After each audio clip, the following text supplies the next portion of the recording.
Olá a todos, eu me chamo Luiz Carlos Gatelli e estarei apresentando o meu trabalho de conclusão de curso em Engenharia Elétrica, cujo tema é um sistema de monitoramento, contagem e classificação de fluxo de veículos utilizando técnicas de Machine Learning. O meu orientador é o professor Dr. Wagner Brusamaré. Inicialmente, estarei apresentando a principal motivação e os objetivos que o projeto tem.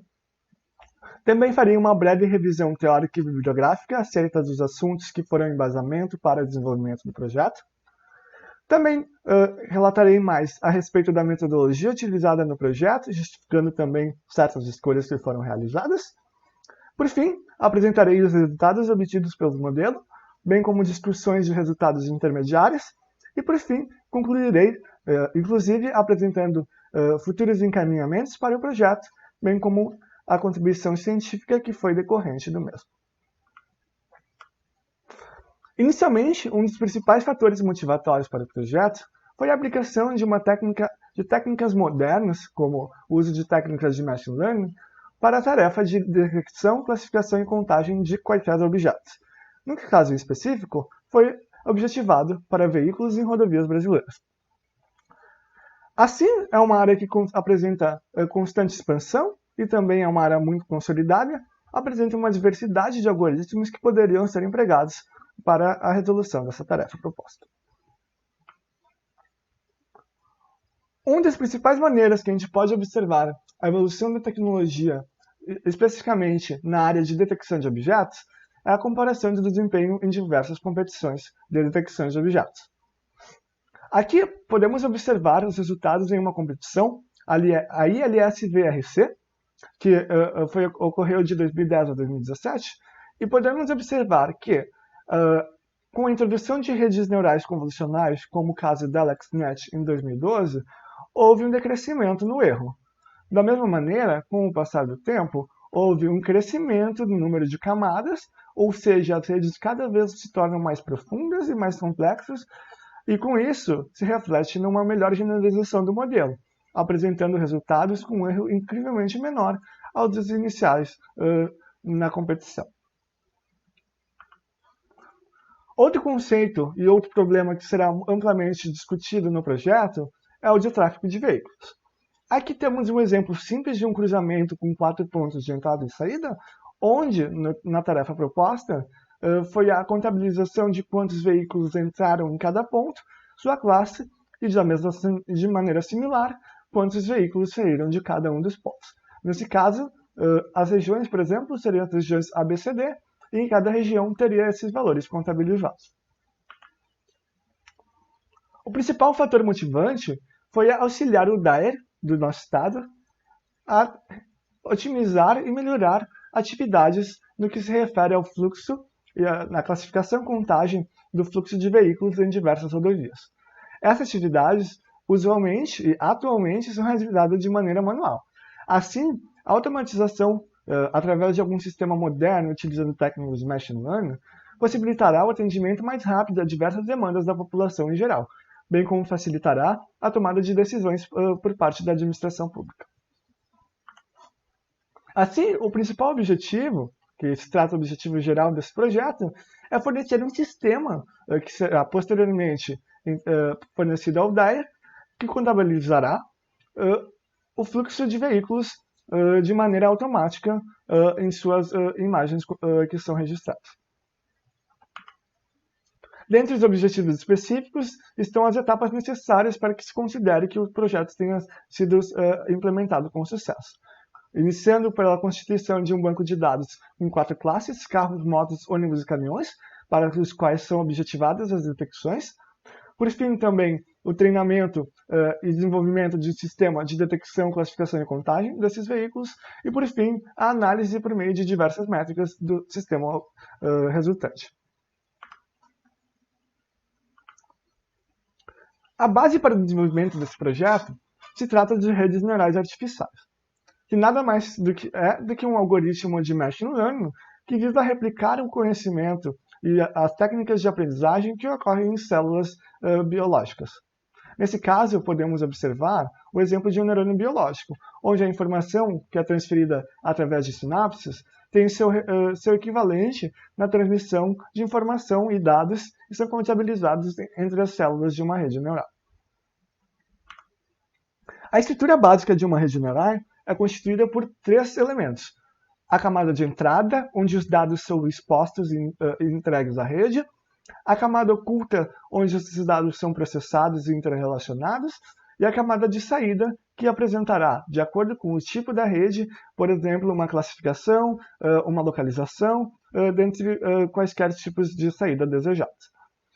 É notado que eles têm toda essa representação tem um equivalente matemático, que pode ser simplificado, por exemplo, a uma soma ponderada de diversos dados numéricos de entrada, que são somados, acrescidos de um bias, passam por uma função de ativação que visa limitar os valores de entrada e saída, e por fim a gente tem o nosso valor de saída para um elemento da rede.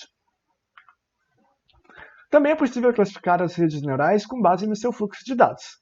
Existem redes neurais onde esses dados servem para a própria retroalimentação da rede, onde um dado de saída de uma célula pode ser entregue a ela mesma para posterior computações, como é o caso das redes neurais recorrentes.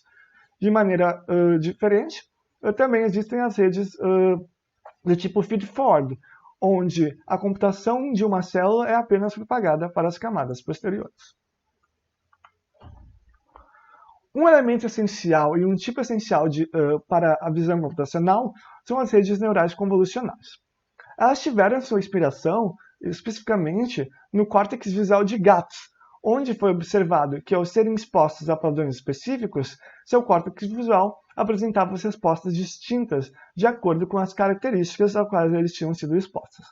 Esse trabalho foi realizado na década de 60 por Rubel e Wiesel e acabou modelando muito do que se tem hoje em dia nas redes neurais convolucionais. Também é possível observar que as redes neurais convolucionais são projetadas para trabalhar com dados em 3 dimensões, visto que, usualmente, a representação de imagens contém 3 camadas, uma para cada cor, no esquema RGB. Também, uma característica essencial das redes neurais convolucionais é o uso das operações de convolução, que nada mais é do que o produto interno entre um dado de entrada e um kernel, também chamado de filtro, resultando em uma camada de saída, um tensor de saída com menor dimensão, mas que agrega, de acordo com o filtro, os valores associados a esses atributos. Por fim, também podemos apresentar um exemplo de uma rede neural convolucional que já foi mencionada anteriormente. A AlexNet apresenta 5 camadas convolucionais que que aumentam de 3 a 256 dimensões, ou seja, inicialmente temos apenas 3 cores sendo representadas para a imagem, que acabam sendo agregadas em 256 atributos diferentes que a rede estará diferenciando e que serão utilizadas nas camadas totalmente conectadas para serem distintos entre 1000 classes possíveis. Outra operação muito comum em redes neurais, especificamente nas que são aplicadas em visão computacional, são a operação de pooling. Essas operações têm o objetivo de reduzir a dimensionalidade, mantendo os dados mais importantes de uma certa camada. A ela também é associado um stride, que nada mais é do que o passo. Existem 2 tipos de pooling mais comumente utilizados, que é o max pooling, que preservará o maior valor dentro de um dado grupo, e o average pooling, que preservará a média dos valores. Outro conceito muito interessante é o de bounding box. As bounding boxes nada mais serão do que as anotações, representando os 4 pontos que delimitam um retângulo ou qualquer outra fórmula geométrica. E assim, podemos identificar nas imagens onde estarão localizados objetos de interesse a serem detectados. Na imagem do slide, podemos observar 4 gatos circulados por bounding boxes vermelhas, que de caso seriam regiões de interesse. No entanto, nem toda bounding box é uma região de interesse, como é o caso da bounding box verde, que de fato não possui nenhum objeto associado. Dentre as diversas técnicas e detectores de objetos, existe a arquitetura YOLO. A arquitetura YOLO uma das mais famosas é a YOLO V3, que foi a terceira iteração da topologia utilizada. Ela apresenta diversas inovações que possibilitaram com que, em apenas uma passagem pela rede neural, fossem preditas em 3 tamanhos diferentes bounding boxes e classes desses objetos contidos nessas bounding boxes para uma dada imagem fornecida para a rede. De maneira semelhante, com a sua evolução, o YOLO V4 ele apresenta melhorias nessa sua arquitetura, apresentando um estágio chamado de Cross-Stage Partial, que permite a agregação do dado de metade dos dados sem sofrerem nenhuma computação por parte da rede, com metade dos dados que sofreram uma computação por parte de uma camada densa, explicitado nesse bloco em azul, bem como a preservação da análise em 3 tamanhos diferentes da imagem através do Spatial Parent Pooling Block, que detectará objetos e proporá regiões em três tamanhos de filtros diferentes. Associado a isso, há a necessidade de rastreio de objetos em um certo conjunto de imagens. Para isso se dá o nome de Object Tracking.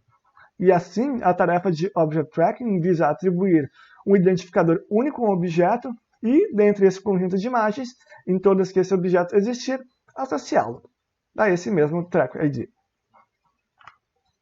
Por fim, existe um problema mais genérico ainda, que se trata de Multiple Object Tracking, que também pode ser resolvido e é uma generalização do problema anterior.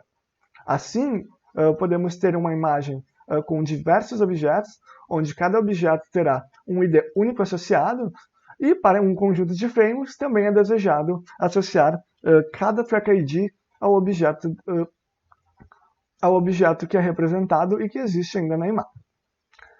É notável que pesquisas de Álvares e Franconelli, em 2007, notaram que essa é uma atividade muito complexa para a realização por humanos, onde, por exemplo, em uma atividade de Multiple Object Tracking usual, oferecida e utilizada em pesquisas, quando o objeto está em alta velocidade, usualmente, apenas um objeto consegue ser detectado sem perdas de informações. Dentre os possíveis algoritmos para o tracking de objetos estão o sort e o deep sort. O deep sort é uma evolução do algoritmo sort, apresentando diversas inovações e reduzindo o número de trocas de identidade. Assim, como é representado no diagrama de blocos, as detecções são associadas a predições que haviam sido anteriormente realizadas através de um filtro de Kalman, passam por um bloco de Matching Cascade que executará diversas métricas, realizando a semelhança de cossenos através também de uma operação de convolução e também com utilização do algoritmo húngaro. Caso esse bloco não tenha sucesso em correlacionar duas identidades, ele passará por um bloco de IOU Matching, que é Intersection Over Union Matching. Basicamente, esse bloco fará um matching, fará a correlação de dois objetos em frames distintos através da interseção de suas bounding boxes. A relação de IOU será abordada também mais para frente na relação de métricas trabalhadas. Por fim, após a passagem por todos esses blocos, essas detecções serão classificadas como novas, confirmadas ou não confirmadas, onde elas serão excluídas, e por fim, esse ciclo se iniciará novamente com uma atualização do filtro de Kalman. Dentre as principais métricas utilizadas em soluções de visão computacional e detecção de objetos estão a Intersection Over Union, que será exemplificado através de um diagrama visual posteriormente, mas que se trata da relação percentual entre a área da interseção entre duas bounding boxes sobre a área da união de duas bounding boxes, a precisão, que é a relação entre as detecções verdadeiras positivas sobre verdadeiras positivas mais falsas positivas, e a average precision, que será uma relação obtida através do plot da precisão versus recall ou uma interpolação desse mesmo gráfico. Por fim, existe o conceito de mean average precision, onde usualmente tarefas de detecção de objetos apresentam múltiplas classes. Assim, é realizada a média para as n classes existentes e a elas é associado um índice de threshold, que nada mais é do que será uma condição onde a métrica de EU considerará uma detecção como válida ou não, um verdadeiro positivo ou um falso positivo. Aqui podemos observar de maneira gráfica o que a métrica IOU representa, que é basicamente a relação de interseção, a área em que duas bounding boxes compartilham, sobre a soma das áreas das duas bounding boxes. É possível notar que quanto mais próximo de uma bounding box, por exemplo, prevista da verdadeira, quanto mais próxima a prevista estiver da verdadeira, essa relação se tornará mais próxima de 1. Aqui também é possível observar como é aplicado o conceito de Weber Precision para o cálculo por meio de uma interpolação. Assim, os valores da curva Recall versus Precision são propagados para a direita, seus valores máximos, e esses valores são interpolados em 11 pontos com passo 0.1. Dentre os principais estudos e aplicações de estado da arte envolvendo esses conceitos, podemos observar os estudos de Sapahony, em 2020, que analisou os paradigmas de Multiple Object Trackers, Zaturi, em 2018, também, que visou utilizar algoritmos inteligentes para o controle de sinalizações de tráfego. De maneira semelhante à que será abordada no nosso projeto também, Lin e Ami apresentaram o uso de YOLOv3 em aplicações de tráfego de veículos, e Santos em 2020 e Hu em 2019 analisaram a combinação dos modelos de YOLOv3 e DeepSort para detecção, rastreio e contagem de veículos.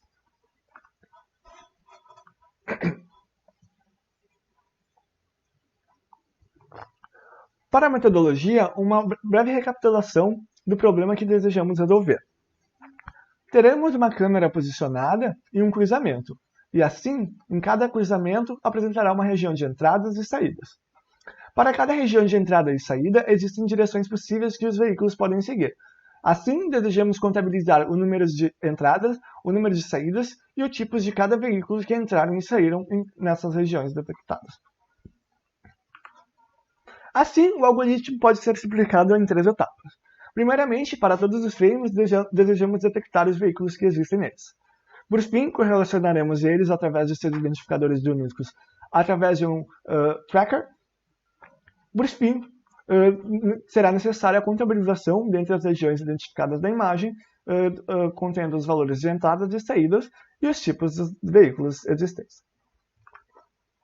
O diagrama presente no slide apresenta um fluxo básico previsto para esse processo. Será necessário um detector de objetos para detectar os objetos nos frames, um rastreador de objetos para estabelecer as correlações e as relações entre os objetos já detectados e atribuir as suas rotas, e por fim, um algoritmo de pós-processamento, que deverá promover uma interface para que sejam analisados e contabilizados os dados fornecidos pelo rastreador de objetos. Assim, para escolhermos o detector de objetos, além das análises realizadas na revisão teórica anteriormente, foram feitas análises nas bibliografias e também nos frameworks existentes. Assim, o YOLOv4 aparentou ser a melhor opção. Ele é uma evolução do modelo YOLOv3, tem possibilidade de ser usado em tempo real, possui facilidade em seu retreinamento dos modelos padrões que usualmente são treinados na base Coco, e também apresentou uma melhora incrível na performance no que se refere ao Average Precision em relação ao modelo YOLOv3. Ele aumentou, em média, cerca de 10% em sua precisão. A escolha do rastreador de objetos teve os mesmos paradigmas.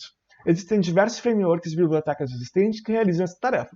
No entanto, o DeepSort demonstrou ser uma opção altamente viável e passível de ser explorada, visto que não existe bibliografia ainda apresentando um retreinamento em bases de dados específicas, como foi objetivado também durante esse projeto. Existem diversos bancos de dados específicos para o treinamento da tarefa de reidentificação de veículos, como a base VERIC, e que será posteriormente utilizada para retreinamento do DeepSort. O DeepSort, por padrão, ele é fornecido com o modelo treinado na base MOTS Challenge 16, que o seu principal objetivo é a reidentificação de pessoas. Por fim, existirá o bloco de pós-processamento de dados, que permitirá a aglomeração e também a contabilização de todos os dados anteriormente, possibilitando futuras expansões em projetos futuros. Assim, possíveis compensações também poderão ser inseridas nesse bloco. Esse bloco conteve também e analisou os dados fornecidos pelo tracker. Aqui podemos observar um exemplo dos dados que o tracker entrega no formato CSV para o nosso algoritmo de pós-processamento.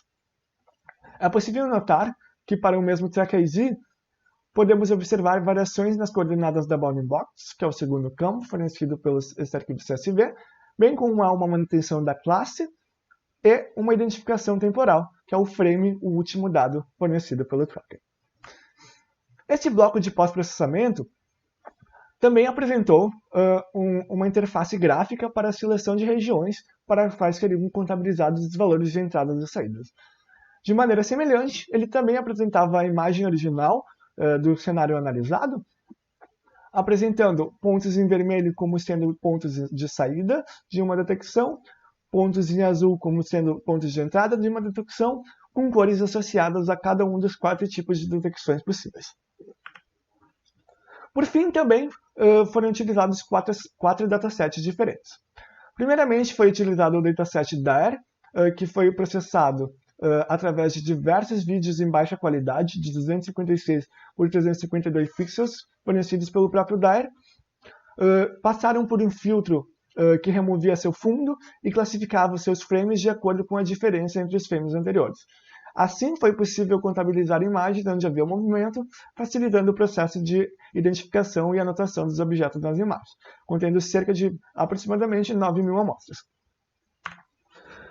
Para a anotação dessas imagens, obtidas através desse filtro de pré-processamento dos vídeos, foi utilizado o software VOTT, que é disponibilizado gratuitamente pela Microsoft e permite a anotação e desenho das bounding boxes para um dado conjunto de imagens. Também, a fim de construir um dataset balanceado através das imagens anotadas anteriormente, foi utilizado um filtro do tipo Gaussian Blur. Assim, é possível, para uma dada imagem, isolar exemplos de uma determinada classe, como é possível observar nas imagens A e B. Na imagem A, a remoção de veículos, e na imagem B, a remoção de ônibus. Assim, foi constituído um dataset balanceado contendo 715 amostras de baixa qualidade, que foram divididas na proporção para treinamento e teste de 70% e 30%. Também foram utilizados outros 3 datasets de imagens em qualidade de alta definição, de 1.200 por 720 pixels. O dataset OpenImages, que é fornecido pela Google, possuía milhões de imagens, mas foram selecionadas apenas 30.000 amostras.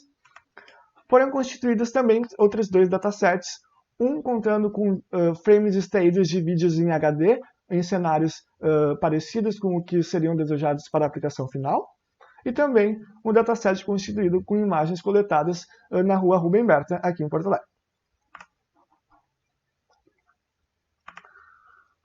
Por fim, no que se refere a resultados, estaremos analisando inicialmente os resultados para o modelo do YOLO V4, o modelo do DeepSort e os blocos finais.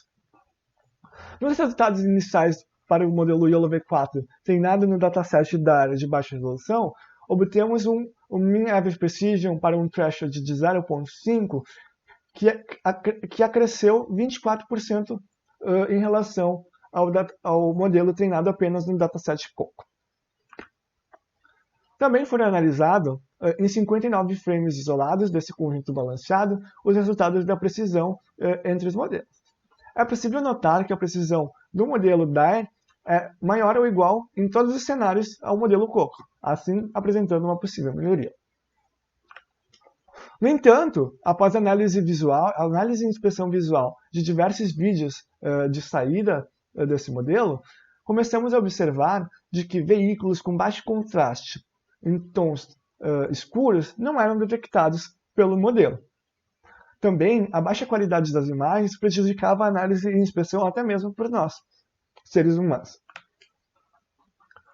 A fim de validar se o filtro de pré-processamento mencionado anteriormente, que removia o fundo e classificava as imagens como tendo ou não movimento com base nessa diferença de pixels, foi ser analisado se existia um viés nesse dataset inicialmente utilizado. Após serem selecionados 50 frames sem nenhum pré-processamento, nota-se que a precisão do modelo DAIR e do modelo Coco ficaram muito próximas. Assim, ficou claro que havia um enviesamento para imagens com alto contraste, onde eram atribuídas como sendo imagens com um bom movimento.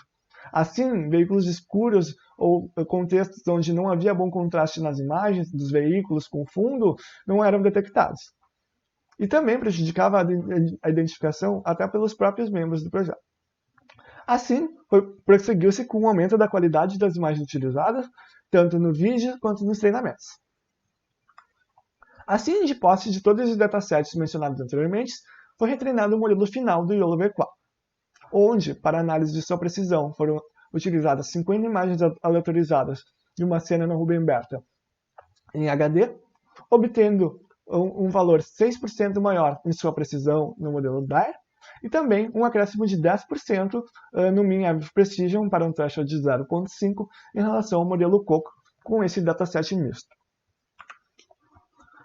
No que tange ao tracker, inicialmente foi determinado de maneira empírica dois hiperparâmetros responsáveis pelo número mínimo de frames que o objeto deve não ser detectado até ser classificado como uma não detecção, e também o número mínimo de frames que o objeto deve ser detectado para constituir uma track válida.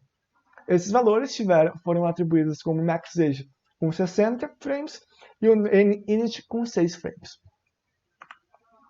Assim, partimos para uma visualização no primeiro modelo, de baixa qualidade, e com o modelo padrão do DeepSort Marginal 128, que foi mencionado como tendo sido treinado em um dataset de reidentificação de pessoas anteriormente. É possível observar que os pontos de entrada e saída não apresentam nenhum agrupamento característico.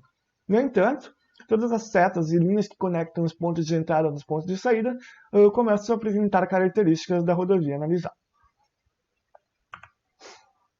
Assim, partiu-se para a análise de trechos em alta definição, como mencionado anteriormente, do Rubem Berta. É notável que o trecho analisado na Rubem Berta apresenta duas oclusões. É possível observar que existem árvores e postes e também outras árvores na divisão entre as duas vias, onde os veículos podem trafegar. Isso pode ser um desafio para o tracker, pois após passarem por esses objetos, eles podem perder a sua detecção. Isso é inicialmente analisado utilizando o próprio modelo treinado em baixa qualidade. No entanto, diferente da sua detecção em modelos em imagens de vídeos de baixa qualidade, podemos observar a criação de clusters tanto de entrada quanto de saída em cada uma das três regiões que são possíveis de serem analisadas no dataset no que se refere ao contexto da Rubem Berta. No entanto, começamos a observar a presença de pontos decorrentes da oclusão. Não é esperado que existam pontos de entrada no meio das trajetórias da rodovia. Assim, em um cenário onde o modelo de tracking e detecção fosse perfeito, teríamos apenas pontos nas duas extremidades. Já para o modelo final, que foi treinado em imagens HD, podemos observar que os agrupamentos, os clusters, são muito bem definidos. No entanto, a oclusão ainda assim apresenta uma dificuldade para o tracker. É notado que existem pontos de saída e entrada antes e depois dessas árvores que representaram as oclusões. Assim, os resultados finais podem não ser os ideais, porque aqui pode ocorrer a troca de identidades, principalmente pois ocorreu a perda da detecção de um objeto. De maneira semelhante, o modelo final, retreinado, o DeepSort, em uma base de reidentificação de veículos, apresentou resultados muito positivos, constituindo ainda os clusters de entrada e saída nas regiões possíveis. No entanto, o problema da oclusão ainda permaneceu. Assim, para análise em contexto mais simples, foi analisado um trecho de uma via no Kentucky, na cidade de Lagrange. Aqui temos um trecho onde podemos observar como é o funcionamento do algoritmo. Podemos observar cada track ID associado a um veículo e que mesmo com uma pequena oclusão desse poste, não há perca da identidade do veículo, constituindo uma rota completa e com sucesso. Assim foram definidas as 4 regiões dentro do contexto analisado de Lagrange, que foi o primeiro estudo de caso realizado, e também foram contabilizadas as suas métricas.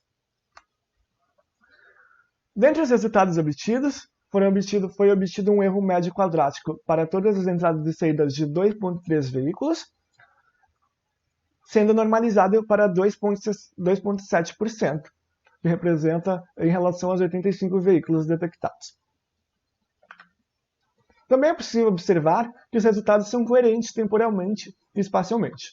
Cada cor nesse gráfico apresentado se refere a um track ID único, onde podemos observar que eles são coerentes no tempo. Não há troca de cores e os trechos são delimitados corretamente como sendo a trajetória de um veículo.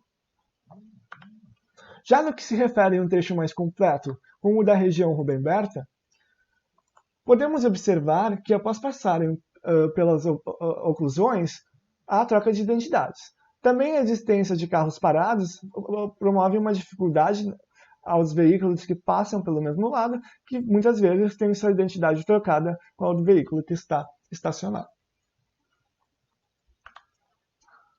No entanto, após a análise dos resultados treinados com o modelo Margesmal 128 e o VRIC, o modelo VRIC apresentou uma redução de 50% da sobrecontagem de carros, que passou de 30% para apenas 14%. Também é factível observar nas trajetórias acumuladas a existência de oclusões que representam os gaps nas imagens das trajetórias acumuladas e também exemplos de troca de identidade, onde o mesmo veículo, para um dado contexto, começa a trocar de identificador e assim, nesse seguinte gráfico, ele apresenta a troca de cores. Por fim, foi possível concluir que a solução foi implementada de maneira completa como inicialmente desejado. A detecção, a contagem e classificação de veículos dentro de quaisquer regiões que o usuário deseja utilizar. Também foi possível obter resultados satisfatórios, com cerca de um erro quadrático médio de 2,7% em um cenário simples e uma sobrecontagem de apenas 15% de carros em um cenário complexo. Também é possível notar que a utilização de imagens de boa qualidade e com bom posicionamento da câmera favoreceu de maneira positiva os resultados. O retreinamento de ambos os modelos Yola V4 e DeepSort também apresentou uma melhora significativa nos modelos, especificamente em casos complexos. Por fim, nas propostas de possíveis trabalhos e segmentos desse projeto, há refinamentos do detector e do tracker, especificamente na ampliação dos ciclos de treinamento e das bases de dados utilizadas, bem como um aumento do input size para o detector de objetos, um retreinamento do tracker com auxílio do próprio detector de objetos, onde as detecções serviriam para montar uma base de dados de reidentificação, e também possíveis aperfeiçoamentos do bloco de saída, utilizando heurísticas ou outros métodos estatísticos. Por fim, vale ressaltar as delimitações do trabalho e as contribuições científicas provenientes do mesmo.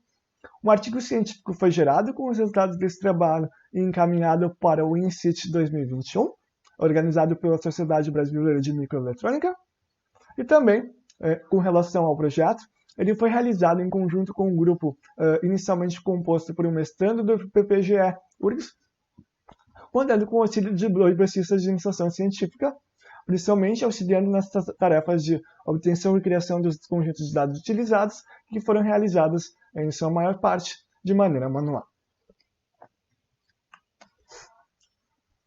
Agradeço a presença de todos e a atenção de todos na apresentação do meu trabalho.